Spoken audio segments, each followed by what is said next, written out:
ஓம் ஸ்ரீ சாய்ராம். ஓம் ஸ்ரீ சாய் ரக்ஷக் சரணம் தேவா. அன்பு சகோதர சகோதரிகளே, இன்று நாம் சாய் சச்சரிதம் தொடரில் 7வது அத்தியாயத்தை கேட்கப் போகிறோம்.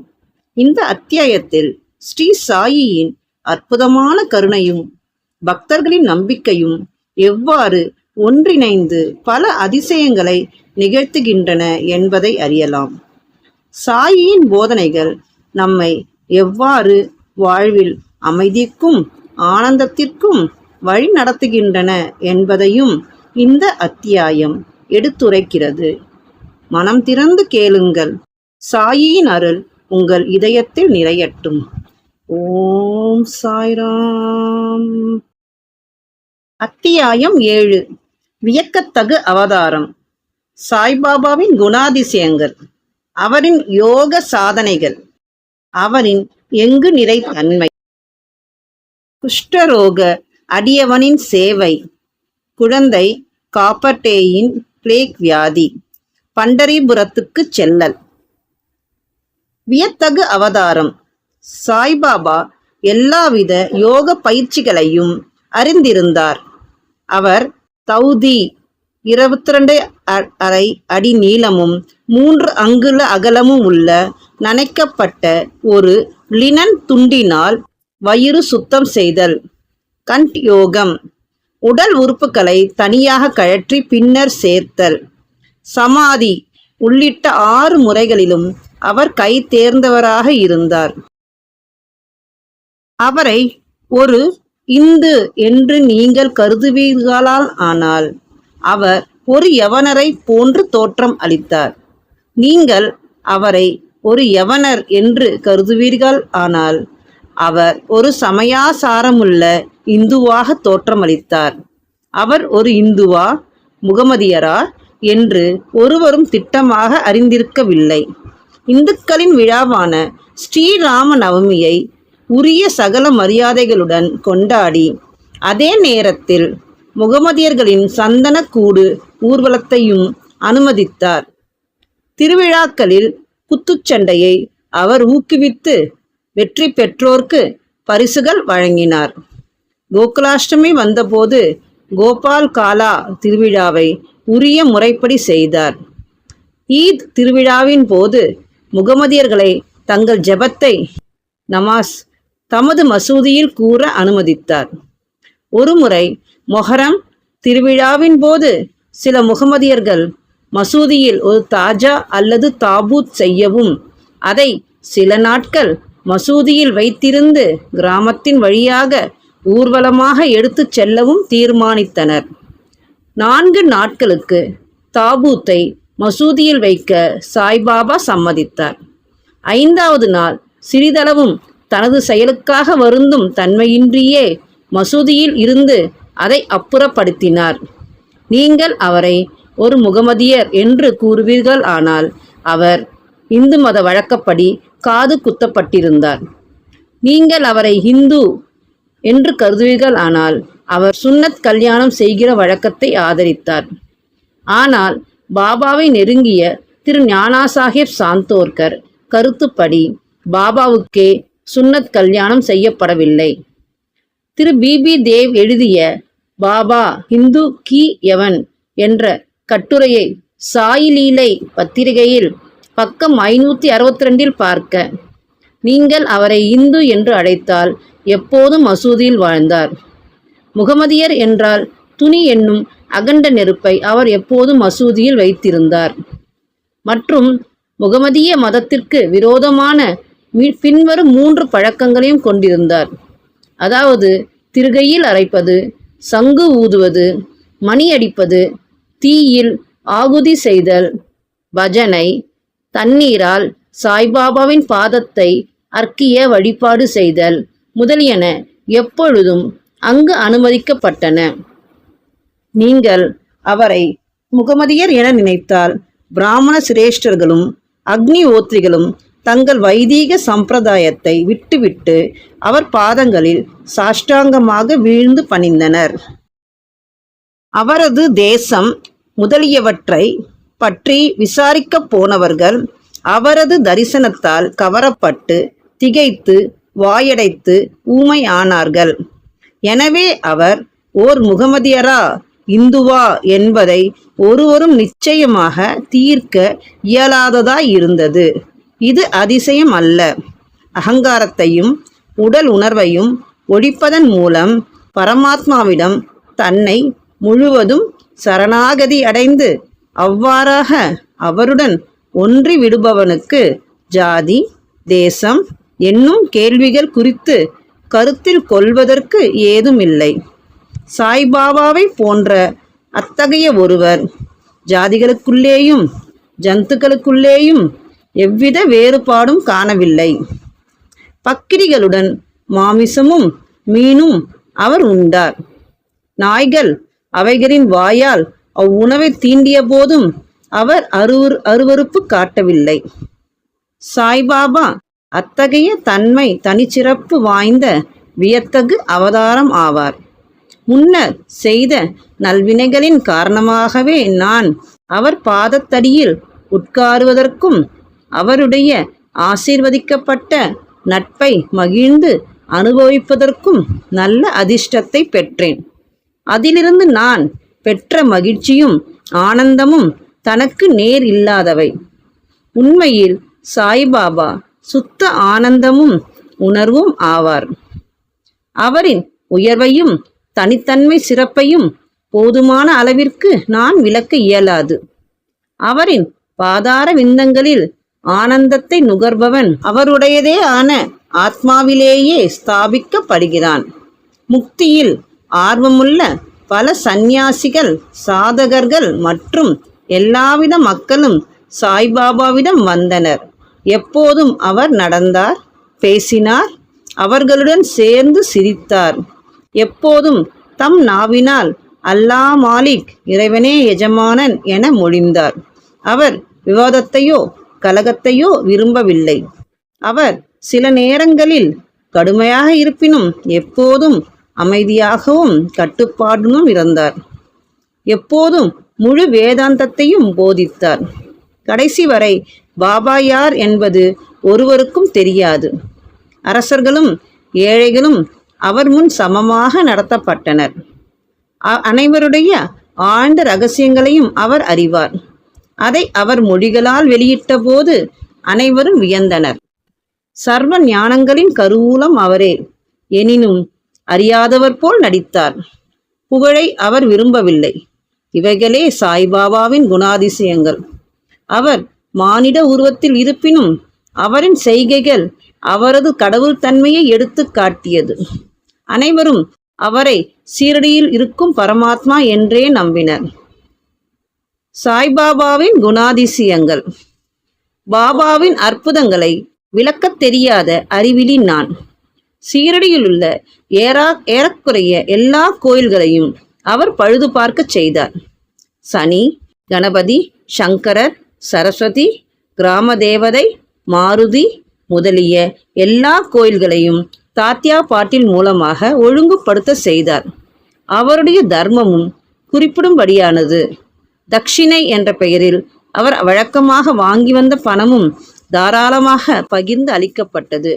ரூபாய் 20 சிலருக்கும், ரூபாய் 15 அல்லது ரூபாய் 50 மற்றவர்களுக்கும் தினந்தோறும் அளிக்கப்பட்டது. இது தூய தர்ம பணம் என்றும் அதை உபயோகமாக பயன்படுத்தவும் பாபா விரும்பினார். பாபாவின் தரிசனத்தை பெற்றதால் மக்கள் மிக பெரும் அளவில் பயனடைந்தார்கள். சிலர் ஆரோக்கியமும் நலமும் பெற்றனர். கொடியவர்கள் நல்லவர்களாக திருந்தினார்கள். சில சந்தர்ப்பத்தில் குஷ்டம் குணமாக்கப்பட்டது. பலர் தங்களின் மனோபீஷ்டங்களில் பூர்த்தி எய்தனர். குருடர்கள் தமது கண்களின் எவ்வித மருந்தோ சாரோ விடப்படாமல் பார்வையை அடைந்தார்கள். சில முடவர்கள் கால்களை அடைந்தார்கள். அவரின் அசாதாரண பெருந்தன்மைக்கு ஒரு எல்லையை ஒருவராலும் காண இயலாது. அவரது புகழ் நெடுந்தூரம் பரவி எல்லா திசைகளில் இருந்தும் யாத்ரீகர்கள் சீரடியை நோக்கி திரண்டனர். பாபா எப்போதும் துணி அருகிலேயே அமர்ந்து இருந்தார். அங்கு தம்மை ஆசுவாசப்படுத்தி கொண்டார். எப்போதும் தியானத்தில் அமர்ந்திருந்தார். சில சமயங்களில் குளித்தும் மற்ற நேரங்களில் குளிக்காமலும் இருந்தார். தமது தலையில் ஒரு வெள்ளை டர்பனும் இடுப்பில் சுத்தமான வேஷ்டியும் தமது உடம்பில் ஒரு சட்டையும் அணிவது வழக்கம். ஆரம்பத்தில் இதுவே அவரது உடையாகும். அவர் கிராமத்தில் முதலில் வைத்தியம் செய்தார். நோயாளிகளை கவனித்து மருந்து கொடுத்தார். அவர் எப்போதும் வெற்றி பெற்று ஹக்கீமை போன்று புகழ் அடைந்தார். ஒரு வினோதமான விஷயத்தை இங்கு கூறலாம். ஓர் அடியவரது கண்கள் சிவந்தும் வீங்கியும் இருந்தது. ஷீரடியில் ஒரு வைத்தியரும் கிடைக்கவில்லை. மற்ற அடியவர்கள் அவரை பாபாவிடம் அழைத்து சென்றனர்.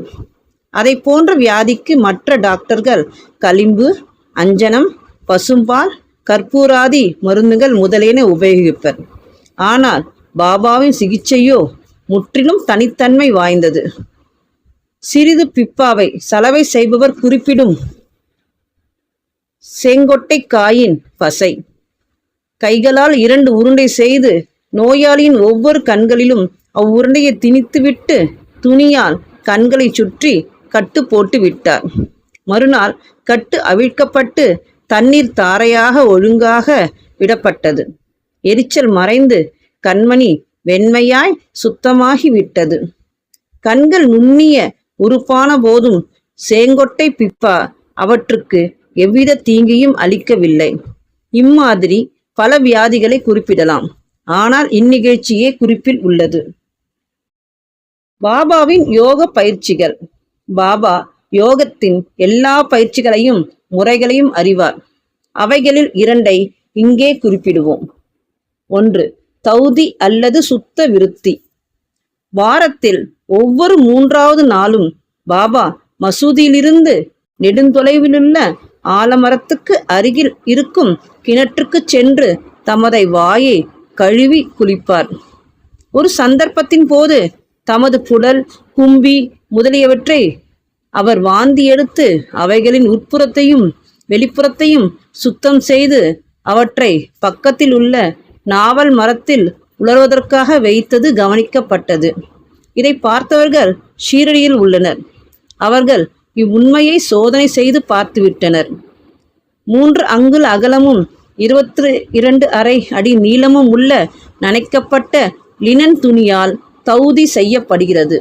இது தொண்டைக்குள் விழுங்கப்பட்டு ஏறக்குறைய அரை மணி நேரத்திற்கு வயிற்றுக்குள்ளேயே கிரிகைகள் நடத்த வைத்திருக்கப்பட்டு பிறகு வெளியே எடுக்கப்படுவதே சாதாரண தௌதியாகும். ஆனால் பாபாவின் தௌதியோ மிகவும் தனிச்சிறப்பானதும் அசாதாரணமானதும் ஆகும். தண்ட யோகம். பாபா தமது உடம்பிலிருந்து வெவ்வேறு உறுப்புகளை பிய்த்து எடுத்து மசூதியில் அவற்றை பல இடங்களிலும் தனியாக வைத்திருந்தார். ஒருமுறை ஒரு பெருந்தகை மசூதிக்கு சென்று பாபாவின் உடல் உறுப்புகள் தனித்தனியாக மசூதியின் பல இடங்களிலும் கிடப்பதைக் கண்டார். அவர் மிகவும் பீதியடைந்து முதலில் கிராம அதிகாரிகளிடம் சென்று பாபா கண்ட துண்டங்களாக வெட்டப்பட்டு கொலை செய்யப்பட்டதை அறிவிக்க எண்ணினார். அவரே முதல் தகவல் தந்தவர் ஆகிவிடுவார். ஆதலாலும் அவ்விஷயத்தை பற்றி சிறிது அறிந்திருந்ததாலும் அவர் மீது பொறுப்பு சுமத்தப்பட்டுவிடும் என எண்ணி அவர் யாரிடமும் எதுவும் கூறாமல் இருந்துவிட்டார். ஆனால் மசூதிக்கு சென்றபோது பாபா தேக ஆரோக்கியத்துடன் திடகாத்திரமாக முன்போலவே இருப்பதைக் கண்டு மிகவும் அதிசயம் அடைந்தார். தான் முதல் நாள் பார்த்தது வெறும் கனவு என்று அவர் எண்ணினார். பாபா தனது சிசு பருவத்தில் இருந்தே யோகம் பயின்றார். அவர் பெற்றுள்ள திறமையை ஒருவரும் அறிந்திருக்கவில்லை, அன்றி ஊகிக்கவும் இல்லை. தமது சிகிச்சைகளுக்கு எவ்வித பணமும் அவர் வசூலிக்கவில்லை. தனது தகைமைகளின் திறத்தின் பயனால் புகழ்பெற்று பெருமையுற்றார். பல ஏழைகளுக்கும் துன்பப்படும் மக்களுக்கும் அவர் ஆரோக்கியம் அளித்தார். வைத்தியர்களில் எல்லாம் தலைசிறந்த புகழ்பெற்ற வைத்தியரான அவர் தமது தேவைகளை லட்சியம் செய்யவில்லை. மற்றவர்களின் நன்மைக்கும் சௌகரியத்திற்குமே எப்போதும் உழைத்தார். தாங்க முடியாத பயங்கர வலிகளை எல்லாம் தாமே பலமுறை இம்முறைகளில் தாங்கி துயருற்றிருக்கிறார். எங்கும் நிறைந்திருக்கும் மிகவும் கருணையுடைய பாபாவின் குணாதிசயத்தை எடுத்து காண்பிக்கும் அத்தகைய ஒரு நிகழ்ச்சியை இங்கு தருகிறேன். பாபாவின் எங்கும் நிறை தன்மையும் கருணையும். 1910 ஆண்டில் தீபாவளி விடுமுறையின் போது பாபா துணிக்கருகில் அமர்ந்து குளிர் காய்ந்து கொண்டிருந்தார். பிரகாசமாக எரிந்து கொண்டிருந்த துணியில் விறகை நுழைத்தார். சிறிது நேரத்திற்கு பின் விறகுகளை நுழைப்பதற்கு பதில் பாபா தமது கரத்தையே துணி உள்ளே நுழைத்து விட்டார். கரம் உடனே கருகி வெந்து விட்டது. இது வேலையால் மாதவ்ரா தேஷ்பாண்டேயாலும் உடனே கவனிக்கப்பட்டது. உடனே அவர்கள் பாபாவிடம் ஓடினார்கள். மாதவ்ராவ் தனது கைகளை பாபாவின் இடுப்பில் கொடுத்து சேர்த்து வலிந்து பின்னால் இழுத்து, தேவா, எதற்காக இங்கனம் செய்தீர் என்று கேட்டார். பின்னர் பாபா தம் உணர்வுக்கு வந்து பதில் அளித்தார். தொலைதூரத்தில் உள்ள ஏதோ ஒரு இடத்தில் ஒரு கொல்லனின் மனைவி உலைக்களத்தில் இருந்த துருத்தியில் வேலை செய்து கொண்டிருந்தாள். அப்பொழுது அவளது கணவன் அவளை கூப்பிட்டான். அவள் தனது இடுப்பில் குழந்தை இருப்பதை மறந்து அவசரமாக ஓடினாள். அதனால் ஊதுகலத்தில் குழந்தை நழுவி விழுந்து விட்டது. நான் உடனே உலைக்களத்தில் கையை விட்டு குழந்தையை காப்பாற்றினேன். எனது கரங்கள் வெந்து போனதை பற்றி நான் பொருட்படுத்தவில்லை. குழந்தையின் உயிர் காக்கப்பட்டதை எண்ணி நான் மகிழ்வடைகிறேன். குஷ்டரோக அடியவனின் சேவை. மாதவ்ராவ் தேஷ்பாண்டேயிடமிருந்து பாபாவின் கரங்கள் வெந்து போனதை கேள்விப்பட்ட பிறகு திரு ஞானா சாஹேப் சாந்தோர்கர் பம்பாயை சேர்ந்த புகழ்பெற்ற டாக்டரான பரமானந்த் என்பவரை ஆயின்மெண்ட், லிண்ட் துணி, பேண்டேஜ் துணி உட்பட மருத்துவ சாமான்களுடன் அழைத்து வந்து டாக்டர் பரமானந்தத்தை கரத்தை பரிசோதிக்கவும் வெந்ததினால் ஏற்பட்ட தீக்காயத்திற்கு சிகிச்சை செய்யவும் பாபாவை வேண்டிக் கொண்டார். ஆனால் பாபாவினால் இது மறுக்கப்பட்டது. அது முதற்கொண்டு பாகோஜி சிந்தே என்ற குஷ்டரோகி அடியவரால் பாபாவுக்கு சிகிச்சை செய்யப்பட்டு வந்தது. வெந்து போன இடத்தை நெய் போட்டு நன்றாக தேய்த்துவிட்டு ஒரு இலையை அதன் மீது வைத்து கட்டி விடுவது அவரது சிகிச்சையாகும். ஞானா சாஹேப் பலமுறை பாபாவிடம் அந்த கட்டை நீக்கிவிட்டு டாக்டர் பரமானந்தை காயத்தை சோதிக்கவும் சிகிச்சை செய்யவும் குணப்படுத்தவும் கேட்டுக்கொண்டார். டாக்டர் பரமானந்தும் அதையொப்ப பல வேண்டுகோள் செய்தார். அல்லாவே அவரது மருத்துவர் என்று கூறி பாபா மறுத்துவிட்டார். அவரை தமது கையை சோதிக்க அனுமதிக்கவே இல்லை. டாக்டர் பரமானந்தின் மருந்துகள் ஷீரடியில் எடுக்கப்படவே இல்லை. ஆனால் டாக்டருக்கு பாபாவின் தரிசனத்தை பெரும்படியான நல்ல அதிர்ஷ்டம் இருந்தது. தினம்தோறும் பாகோஜி அவர் கரத்திற்கு சிகிச்சை செய்ய அனுமதிக்கப்பட்டார். சில நாட்களுக்கு பின் கரம் குணப்படுத்தப்பட்டது. அனைவரும் மகிழ்ச்சியுற்றனர். ஏதோ லேசான வலி இன்னும் இருந்திருக்குமோ இல்லையோ என்பதை நாம் அறியோம். தினம்தோறும் பாகோஜி தனது நியதிப்படி கட்டுகளை தளர்த்தி நெய்யினால் அதை நன்றாக மீண்டும் தேய்த்து அழுத்தி கட்டு போடுவார். இது சாய்பாபாவின் மகா சமாதி வரை நடைபெற்றது. அவர் ஒரு முழு சித்தரானதால் இந்த சிகிச்சை அவருக்கு தேவையிருக்கவில்லை. ஆனால் தமது அடியவர் மீதுள்ள அன்பின் காரணத்தால் பாகோஜினது உபாசனையை முழுவதுமாக தடையின்றி நடத்த அனுமதித்தார். பாபா லெண்டி தோட்டத்திற்கு புறப்பட்ட போது பாகோஜி அவருக்கு குடைபிடித்து அவருடன் கூட சென்றார். துணிக்கருகிலுள்ள கம்பத்தருகில் பாபா அமர்ந்ததும் பாகோஜி தனது சேவையை ஆரம்பித்தார். பாகோஜி முந்தைய ஜென்மத்தில் தீவினையாளர். அவர் குஷ்டரோகத்தால் அவதியுற்று கொண்டிருந்தார். அவரது கைகள் சுருங்கி இருந்தன. அவர் உடம்பு முழுவதும் சீழாகி மோசமாக நாற்றம் அடித்தது. வெளியில் அவர் துரதிருஷ்டசாலியாக இருப்பதை போல் தோன்றினாலும் அவர் மிகவும் அதிர்ஷ்டசாலியாகவும் மகிழ்ச்சி உள்ளவராகவும் இருந்தார். ஏனெனில் பாபாவின் முதன்மையான சேவகர். பாபாவின் நட்பினால் உண்டாகும் நன்மைகளை அடைந்தார். குழந்தை காப்பர்டேயின் பிளேக் வியாதி. பாபாவின் மற்றொரு வியத்தகு லீலையை இப்போது கூறுகிறேன்.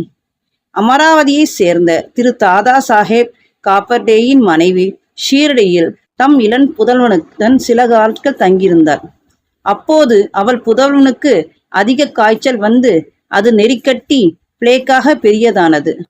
தாயார் பயந்து போய் மிகவும் மனவேதனை அடைந்தாள். பின்பு அமராவதிக்கு செல்ல நினைத்து பாபா வழக்கமாக மாலையில் சுற்று வரும்போது அவர் வாடாவுக்கு அருகில் வந்து கொண்டிருக்கையில் அவருடைய அனுமதியை பெறுவதற்காக பக்கத்தில் சென்று நடுங்கும் குரலில் தனது இளம் புத்திரன் பிளேக்கால் பீடிக்கப்பட்டிருப்பதை அவள் அறிவித்தார். பாபா அவளிடம் அன்பாகவும் மிருதுவாகவும், வானம் மேகங்களால் சூழப்பட்டிருக்கிறது, அவைகள் உருகி ஓடிவிடும், எல்லாம் எளிதாகவும் தூயதாகவும் ஆகிவிடும் என்று கூறினார். இவ்வாறு கூறிக்கொண்டே தனது கஃப்னி உடையை இடுப்பு வரை தூக்கி அங்கு பிரசன்னமாய்ந்த அனைவருக்கும் நன்றாக பெரிதாக முட்டை அளவிற்கு தோன்றியிருந்த பிளேக் கட்டிகளை காண்பித்து, பாருங்கள், எனது அடியவர்களுக்காக நான் எங்கனம் கஷ்டப்பட வேண்டி இருக்கிறது, அவர்களது கஷ்டங்கள் எல்லாம் எனதே ஆகும் என்றார். இந்த சிறப்பான அசாதாரண செயலை மக்கள் கண்ணுற்று ஞானிகள் தங்கள் அடியவர்களின் துன்பங்களை தாங்குகிறார்கள் என்று உறுதியடைந்தனர். ஞானிகளின் உள்ளமோ மெழுகை விட மிருதுவானது. உள்ளும் புறமும் அது வெண்ணெயை போன்று மிருதுவாக இருக்கிறது. எவ்வித லாபம் பெறும் நோக்கமின்றியே அவர்கள் தங்கள் அடியவர்களை நேசிக்கிறார்கள். அவர்களை உண்மை உறவினராயும் எண்ணுகின்றனர். பண்டரிபுரத்துக்கு செல்லுதலும் அங்கு தங்குதலும். பாபா எவ்வாறு தம் அடியவர்களை நேசித்தார், அவர்களின் ஆர்வங்களையும் எங்கனம் எதிர்பார்த்து காத்திருந்தார் என்பதை சித்தரிக்கும் ஒரு கதையை கூறிய பின்னர் இவ்வத்தியாயத்தை முடிக்கிறேன். காந்தேசியில் உள்ள நந்தூர்பாரின் மம்லத்தார் பாபாவின் பெரும் அடியவர் ஆவார். அவருக்கு பண்டரிபுரத்துக்கு மாற்றலாகும் உத்தரவு வந்தது.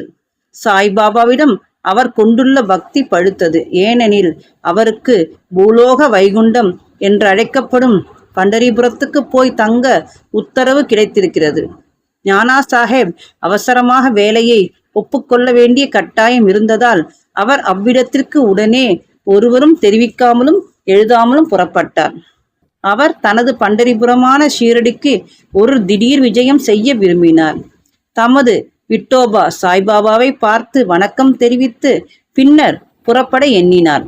ஒருவரும் ஞானா சாஹேப் ஷீரடிக்கு போவார் என்று கனவு கூட காணவில்லை. ஆனால் சாய்பாபா இதை அத்தனையும் அறிவார். ஏனெனில் அவர் கண்கள் எங்கும் வியாபித்திருந்தன. சர்வாந்தர்யாமி.